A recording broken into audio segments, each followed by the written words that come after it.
안녕하십니까, 공역 강사 최차입니다. 자, 오늘은 수능 특강 현대소설 6강 김승옥의 서울 1964년 겨울 한번 가보도록 하겠습니다. 자, 이 김승옥 작가는 많이 나왔어요. 우리 이제 모의고사나 수능 시험에도 자주 나오고, 뭐 당연히 이제 유명한 작가고요. 뭐 대표적인 작품도 많이 있죠. 예를 들어 김승옥의 가장 대표적인 작품은 우리가 이제 수능에서 많이 봤을 건 역사, 서시 나오고 하는 역사라는 작품이 있습니다. 자, 여기는 이 작품은 1960년대 어떤 그 인물들의 모습들을 보여주는데, 이게 이제 시대 배경이 되게 중요해요. 이제 시작하자마자 나오죠. 1964년 이 서울이라는 공간은, 여기는 이 공간은 64년도면 누가 대통령이었는지 아나? 이제 박정희 정권이 들어선 지 얼마 안 됐을 때입니다. 그러니까 한참 이제 도시화 산업화, 이게 이제 시 공간적 배경인데, 여기는 이 시 공간적인 배경은 결국에 철저하게 군사 독재의 현실 속에서 산업화 도시화가 이루어지고 있었단 말이지. 그래서 이 산업화 도시화의 가장 큰 문제 중에 하나가 뭐냐면, 결국에 각각의 개성은 상실돼가고 획일화되고 있다. 그래서 그 획일화되는 것은 독재 때문에 획일화되고 있다는 것은 저 뒤쪽에 이제 이 다음 작품인 날개 또는 수갑에 잘 나오고, 또 하나가 이게 이제 아무래도 이제 부품화가 돼가다 보니까 이제 산업화에 의해서 뭐 마치 공장의 무슨 부품화가 돼가다 보니까 자연스럽게 인간 소외, 외롭고 쓸쓸하고 사회적 연대성 잃어가고 이런 인간 소외를 드러내는데, 그 인간 소외 현상이 가장 잘 드러난 작품이 바로 이 서울 1964년 겨울입니다. 자, 그러면 일단은 이 작품 읽어보고 내용 정리하면서 같이 한번 가보도록 할게요. 자, 읽어보겠습니다. 1964년 겨울을 서울에서 지냈던 사람이라면 누구나 알 수 있겠지만, 밤이 되면 거리에 나타나는 선술집. 자, 여기 이제 선술집은 뭐 이렇게 왜 포장마차 같은 거예요. 포장마차 같은 거. 오뎅과 군 참새와 3가지 종류의 술을 팔고 있고, 얼어붙은 거리를 휩쓸며 차가운 부는 바람이 펄럭거리게 하는 포장을 들치고 안으로 들어서게 되어 있고, 그 안에 들어서면 카바이드 불에 길쭉한 불꽃이 바람에 흔들리고 있고, 염색한 군용 잠바를 입고 있는 중년 사내가 술을 따르고 안주를 구워주고 있는 그러한 선술집에서 그날 밤 우리 3사람은 우연히 만났다. 자, 지금 여기서 뭐 하고 있냐면 그 선술집의 분위기를 묘사해 주고 있어. 그러니까 여기서부터 여기까지 지금 뭐 하고 있냐면, 지금 이들이 술을 마셨던 그런 공간적 배경에 대해서 상세하게 묘사를 해주고 있다. 어떤 분위기인지 묘사해주고 있는데, 그 중에 주목할 게 이겁니다. 여기서 얼어붙은 거리를 휩쓸며 부는 차가운 바람이에요. 여기는 이 차가운 바람이 결국 당시 각박하고 황량했던 당시 시대적 분위기를 알려줍니다. 시대적 분위기를 알려주는 거예요.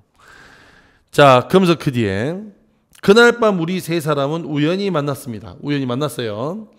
우리 3사람이란 나와 도수가 높은 안경을 쓴 아니라는 대학원생과 정체는 알 수 없지만, 요컨대 가낭뱅이라는 것만은 분명해서 그의 정체를 알고 있다는 생각은 조금도 나지 않은 36살의 사내를 말한다. 자, 나가 있고요. 나가 있으니까 이 소설은 몇 인칭? 1인칭이 되겠지. 그 다음에 여기 안이 있고요. 자, 안은 대학원생입니다. 그러니까 당연히 지식인이 되겠죠. 그 다음에 가난뱅이란 거는 분명하고 그 정체를 알고 싶지 않다는 생각이 조금도 나지 않는 사내를 말합니다. 자, 여기서 이제 여기는 이 사내인데, 자, 문제는 여기 하나 더. 이것만은 분명해서 그의 정체를 알고 싶다는 생각은 조금도 나지 않는 이란 말을 했단 말이지. 그 말은 무슨 말이냐면, 타인에 대한 무관심, 그리고 인간적 소외감, 요런 것들을 보여주는 거예요. 자, 요런 분위기를 보여주는 거야. 이런 사내에서 모두 3사람이 만났다는 겁니다. 즉 다시 말하면 이 3사람은 아무런 관계가 없는 사람들이에요. 애시당초. 먼저 말을 주고받게 된 것은 나와 대학원생이었는데 이제 안 얘기하는 거죠. 안. 뭐 그렇고 그런 자기소개가 끝났을 때는 나는 그가 안씨라는 성을 가진 25살짜리 대한민국 청년, 대학 구경을 해보지도 못한 나로서는 상상이 되지 않은 전공을 가진 대학원생, 부잣집 장남이라는 것을 알았고 그는 내가 25살짜리 시골 출신, 고등학교는 나오고 육군사관학교를 지원했다가 실패하고 나서 군대를 갔다가 임질에 한번 걸려본 적이 있고 지금은 구청 병사에서 일하고 있다는 것을 아마 알았을 것이다. 자, 여기서 지금 여기까지 뭐 하고 있냐면 나와 안이 어떤 사람인지 인물 소개를 하고 있는 겁니다. 알겠죠? 자, 그래서 인물에 대한 정보가 제시되어 있어요. 우리는 이런 사람이란 거 이해됐죠?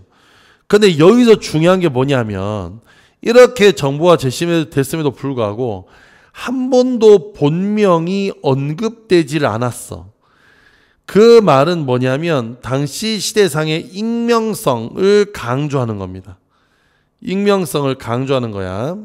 자, 이 소설에 이제 우리 지금 읽고 있는 이 부분 말고 이 소설의 진짜 맨 마지막 가면 결국 사내와 안과 나가 여관방에 들어가게 돼요. 이때 여관 그 기록부에다가 가짜 이름, 가짜 나이, 가짜 주소를 쓰게 되거든. 이런 것들이 모두 다 익명성과 관련이 있습니다. 이게 자신의 정체를 밝히기 싫어하는. 이해됐니? 익명성과 관련이 있다. 자, 그래서 그리 갑니다. 자, 그래서 이렇게 알았을 것인데 자기소개들은 끝났지만 그러고 나서는 서로 할 얘기가 없었다. 잠시 동안 조용히 술만 마셨는데 나는 새까맣게 구워진 군 참새를 집었을 때 할 말이 생겼기 때문에 마음속으로 군 참새에게 감사하고 나서 이야기를 시작했다. 자, 여기서 갑자기 이제 이야기를 갑자기 하기 시작했어. 군 참새를 보고. 그러니까 원래는 각자 서로에게 할 얘기가 없었어요. 왜냐하면 서로에 대한 공감대가 형성이 안 되는 거예요. 자, 안녕, 파리를 사랑하십니까? 야, 일단은 지금 안녕이라고 하는 거 보니까 이름을 부르지 않지, 그지? 그래서 이렇게 서로 이름을 지칭하지 않아요. 자, 앞에서 얘기했지만 이 모든 것은 다 익명성이에요. 익명성 때문이야. 이때 파리를 사랑하십니까 할 때 파리는 우리가 프랑스 파리 할 때 그 파리가 아니라 파리입니다. 파리를 사랑하냐고 너. 아니 무슨 개소리야 이게. 그죠? 그러니까 결국 여기는 이 파리를 사랑한다는 말은 아무런 의미가 없는 무의미한 대화임을 이야기하는 거예요. 이해가 됐죠? 무의미한 대화. 아니요, 아직까진. 그가 말했다. 김영은 파리를 사랑하세요? 예 라고 나는 대답했다. 날 수 있으니까요. 아닙니다. 진짜 이게 웃기는 거야. 날 수 있는 것으로서 동시에 내 손에 붙잡힐 수 있는 것이니까. 이게 파리를 사랑하는 이유래요. 지금 정말 무의미하지. 다 무의미한 얘기들이야. 가만 계셔 보세요. 그는 안경 속에 나를 멀거니 바라보다 잠시 동안 꼼짝거리고 있었다. 그리고는 없어요. 나도 파리밖에는. 그랬어. 낮엔 이상스럽게도 날씨가 따뜻했기 때문에 길은 얼음이 녹아서 흙물로 가득했었는데 밤이 되면서 다시 기온이 내려가고 흙물은 우리 발밑에 다시 얼어붙기 시작했다. 소가죽으로 지어진 내 검정 구두는 얼어붙고 있는 땅바닥에 올라오고 있는 찬 기운을 충분히 막아내지 못하고 있었다. 사실 이런 술집이란 집으로 돌아가는 게 잠깐 한잔하고 싶은 생각이 든 사람이나 들어올 때지 마시면서 곁에 있는 사람과 무슨 얘기를 주고받을 만한 데는 되지 못하는 곳이다. 그러니까 그렇지 이거 그냥 잠시적인 머물다 가는 곳이야. 그러니까 결국에 말할 집으로 돌아가는 게 잠깐 한잔만 하고 싶은 생각이 들어올 때지 마시면서 곁에 선 사람과 무슨 얘기를 주고받을 만한 데는 그런 곳은 되지 못한다. 자, 이게 뭐냐면 자 이런 거예요. 결국에 지금 여기는 이곳은 어떤 진지한 인간관계가 이루어지는 곳이 아니라 매우 표면적인 인간관계만, 표면적인 인간관계만 형성되는 곳이야. 형성되는 곳이라서 어떤 실질적인 관계가 만들어지지 않아요. 게다가 심지어 여기서 왜 이런 곳으로, 이런 날씨로 지금 설정을 했냐면 이것이 이렇게 막 얼어붙고 매우 춥고 하잖아, 그지? 이렇게 날씨가 추운 걸로 한 것은 이것이 당대 사람들, 당대 현실적 상황을 보여주는 거야. 그만큼 부정적이었어. 매우 추웠던 현실. 이해됐죠? 그래서 지금 여기서 이렇게 이야기를 하면서 뭐 한다고? 이런 이야기를 하면서 지내고 있는 거야. 뭐 그 뒤에 무슨 뭐 건물에 몇 층에 불이 켜져 있는 둥, 뭐 지나가는 길거리에 몇 번째 가로등이 불이 꺼졌는 둥, 이런 얘기들 주고받아. 진짜 아무런 의미도 없는 얘기야. 이때 여기서 사내를 만납니다. 이 사내는 함께 있어 주길 바라고 중국집으로 자리를 옮겨서 이야기를 계속하자고 이야기를 해요. 자, 그래서 이제 얘기가 시작됩니다. 말씀드리고 싶은 게 있는데요. 마음씨 좋은 아저씨가 말하기 시작했다. 자, 여기서 마음씨 좋은 아저씨라는 것은 결국 나의 평가입니다. 왜냐하면 이 사람이 술값을 내주고 있어서예요. 술값을 내줘서 일단 기본적으로 마음씨가 좋다고 생각하고 있는 거야. 들어주시면 고맙겠습니다. 자, 여기서 이제 들어주시면 고맙겠습니다라는 말을 한 것은, 고맙겠습니다라고 말을 한 것은, 여기는 이 아저씨는 그냥 술을 사준 것이 아니라 반드시 여기는 이 그 일행과 나와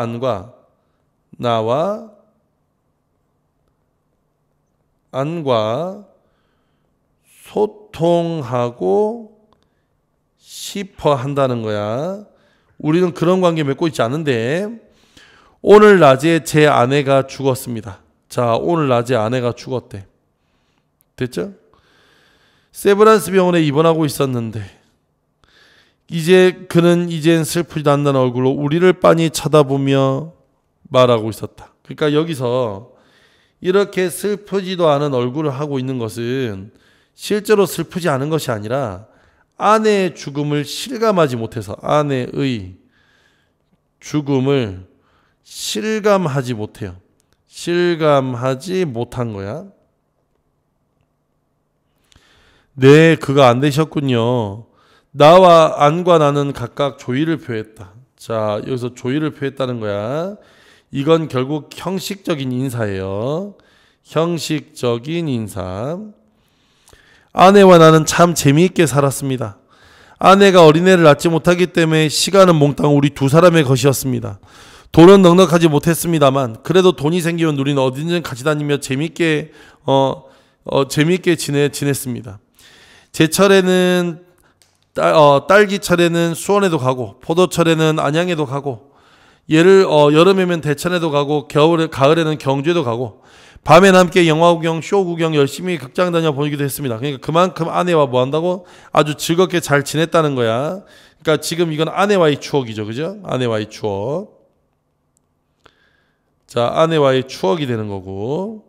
자, 그 다음 그 뒤에 무슨 병환이셨단가요? 하고 아니 조심스럽게 물었다. 급성 뇌막염이라고 의사가 그랬습니다. 아내는 옛날에 급성 맹장염 수술을 받은 적도 있고 급성 폐렴을 앓은 적도 있다고 했습니다만 모두 괜찮았었는데 이번에 급성에는 모두 죽고 말았습니다. 그러니까 결국에 이렇게 죽고 말았다는 거예요. 결국 죽고 말았습니다. 죽고 말았습니다. 자, 마지막에 이렇게 죽고 말았습니다를 반복한 것은 그만큼 아내의 죽음으로 인한 슬픔이 매우 크다는 걸 보여주고 있는 거예요. 사내는 고개를 떨구고 한참 동안 무언지 입을 우물거리고 있었다. 그러니까 여기서 이제 한참 동안 이렇게 무언지 입을 우물거리고 있었던 건 우는 거잖아, 지금 이거. 그쵸? 이거 울고 있는 거예요.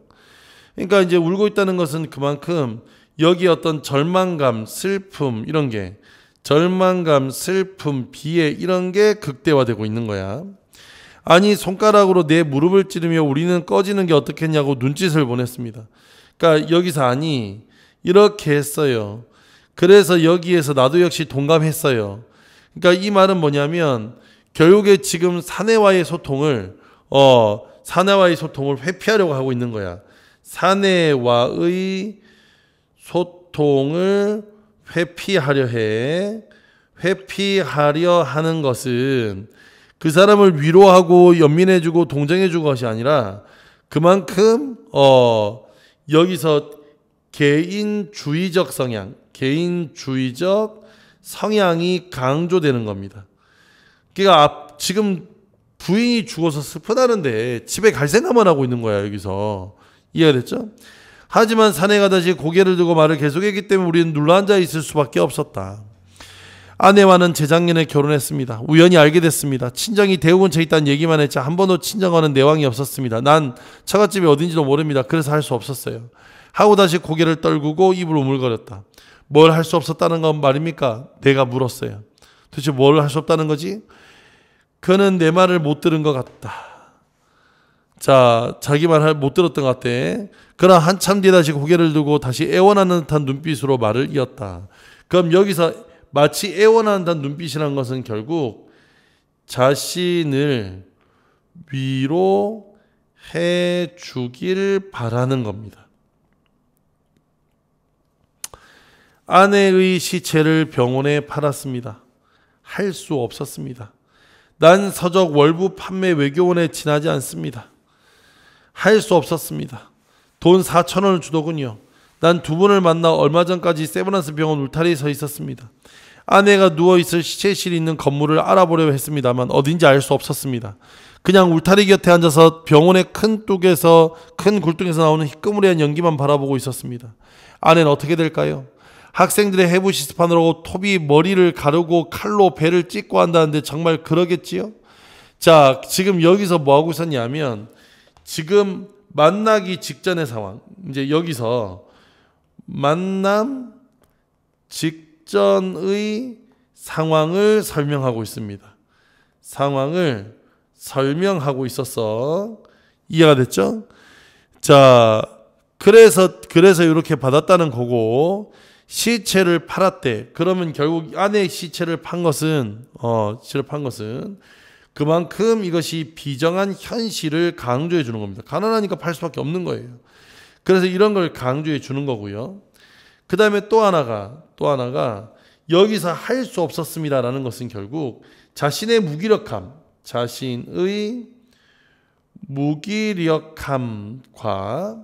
무기력함에 대한 자신의 어떤 죄책감 이런 것들을 강조해 주는 표현입니다. 이해가 됐죠? 그래서 지금 여기서 뭐냐면 이렇게 아내가 누워있을 시체실에 있는 건물을 알아보려 했다. 이것이 결국 자기의 죄책감 때문에 생기게 된 행동이잖아. 이해됐지? 그래서 아내를 팔았다는 사실에 대한 계속 죄책감이 있는 거야. 이해가 됐니? 자, 우리는 입을 다물 수밖에 없었다.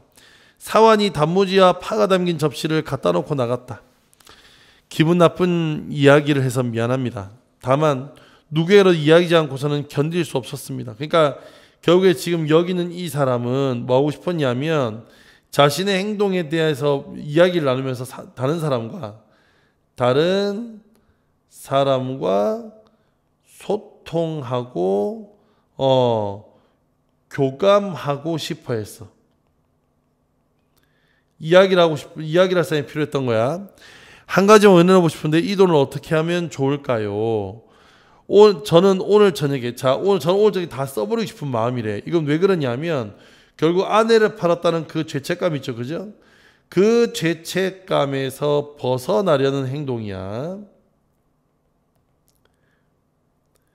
그래서 이 모든 걸 다 팔아버리고 싶대. 그랬더니 쓰십시오. 아니, 얼른 대답했다. 이 돈이 다 없어질 때까지 함께 있어 주시겠어요? 자, 이 돈 다 없어질 때까지 함께 있어 달라는 거예요. 그러니까 지금 여기에 쓰라는 얘기를 한 건 사실은 이것도 형식적인 답변이야. 형식적인 답변인데 이때 이 돈이 다 없어질 때까지 함께 있어 달라는 얘기는 결국 뭘 얘기하는 거냐면 자신의 어떤 교감을 제한한 거예요. 자, 우리는 얼른 대답하지 못했지. 함께 있어 주십시오. 이 간절한 모습이에요. 그래서 우리는 승낙을 합니다. 멋있게 한번 써봅시다. 라고 사내는 우리야말로 처음으로 웃으면서 그러나 여전히 힘없는 음성으로 말했어. 그럼 여기서 여전히 힘없는 음성이란 건 결국 아까 얘기했던 것처럼 아내에 대한 죄책감도 있고 아무것도 할 수 없었다는 어떤 무력감 이런 게 있는 거지. 그지? 무기력감, 무력감 이런 게 있는 거야. 자, 그래서 중국집에서 거리로 나왔을 때 우리는 모두 취해 있었고 돈은 1,000원이 없어졌고 사내는 한쪽 눈으로 울고 한쪽 눈으로 웃고 있었다. 자, 그러면 지금 여기서 이렇게 나왔어. 내면 여기서 한쪽 눈으로 울고 한쪽 눈으로 웃고 있다는 것은 그만큼 불안한 내면 심리, 불안정한 내면 심리를 알 수 있어요. 아는 도망을 꿍일하게 지쳐버렸다고 내게 말하고 있었고 나는 악센트 찍는 문제를 모두 틀려버렸단 말이야. 악센트 말이야 하고 중얼거리고 있었고 거리는 영화 광고에서 본 식민지 거리처럼 춥고 한산했고 자, 여기서 이렇게 춥고 한산했다는 것이 결국 당대 현실에 대한 부정적 인식이 있어요. 이렇게 부정적 인식이 있고 여전히 소주 광고는 부지런히 약 광고는 게름을 피우며 반짝이고 있었고 이해됐죠? 반짝이고 있었고 전봇대 아가씨는 그저 웃지요라고 웃고 있었다는 거야. 그럼 여기는 이 비의 내용을 보자면 자, 여기는 이 비의 내용은 결국에 소통을 하고자 했지만 전혀 소통이 이루어지지 않은 모습을 보여줍니다. 즉 인간적인 관계로 발전하지 않아요. 이해가 됐죠? 자, 이렇게 정리해 볼 수 있어요. 그러면 여기 나오는 인물들을 하나같이 좀 다 정리를 한번 해보면 여기에는 지금 모두 세 사람이 등장합니다. 그죠? 세 사람이 등장하는데 누가 등장하냐? 일단 나인데 이 성이 김씨일 거고요. 그 다음에 안이 등장하고 사내가 등장합니다. 얘는 지금 현재 구청 병사계 직원, 즉 구청 병사계 직원이고요. 얘는 부잣집의 장남으로 대학원생입니다. 대학원생. 여기는 이 사람은 서적 외판원이에요. 책 가져다가 파는 사람. 그래서 여기는 이 세 사람이 모였는데 자, 알다시피 중심 사건은 여기는 이 사내가 아내의 시신을 판 거야. 아내의 시신을 팔고 죄책감을 느끼는 건데 이 소설의 특징은 여기는 이 사람들이 전혀 교감하거나 공감하지를 않는다는 거예요. 이게 핵심입니다. 알겠죠? 그래서 이것이 뭘 다뤄주냐? 인간 소외 현상을 다뤄준다. 결국에 여기는 이 소설의 맨 마지막 말미가 되면 이 세 사람은 같이 여관방에 가게 되고 하룻밤을 같이 묵게 됩니다. 함께 있자는 사내의 제안에 결국 아는 각자의 방을 쓰기로 하는데 다음날 일어봤더니 이 사내는 자살하고 죽었더라. 이게 이 소설의 내용이에요. 결국 인간 소외 현상들이 사람을 어떻게 피폐하고 황폐하게 만드는지 그런 내용을 잘 써놓은 소설이다. 반드시 줄거리 다 읽어보시고 그렇게 길지 않은 소설이니까 가능하다면 전문도 한번 읽어보시기 바랍니다. 자, 여기서 마치겠고요. 전 다음 시간에 또 다음 작품 찾아뵙겠습니다. 그때까지 내용 잘 정리하시고 다음 시간에 뵙도록 할게요. 안녕.